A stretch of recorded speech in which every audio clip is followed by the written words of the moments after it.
As after the COVID, tooling industry has shifted to India in our country. A lot of demand has been created after the COVID because now nobody wants to go to the China for that tooling industries. So we need to have a very good infrastructure for tooling development, skilled labor, high speed, high technology machines which are required. They are a bit expensive, but we have to face the challenge of the very competitive market of China. We have to have these machines and these kind of technologies, skilled people.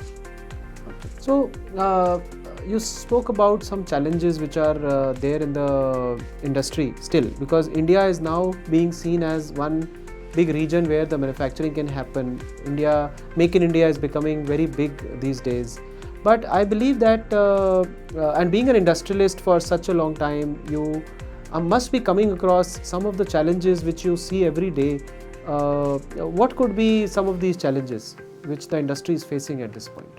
I think as the tooling industry is growing, we have to compete with our counterpart, that is China. They are cheaper than us, and for that we need to have a lot of infrastructure in India, like availability of special steel off the shelf, as our counterpart in China they have, availability of accessories, mold bases.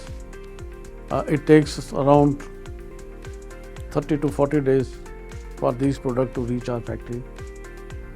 So to save times, we have these kind of facilities available near to our manufacturing.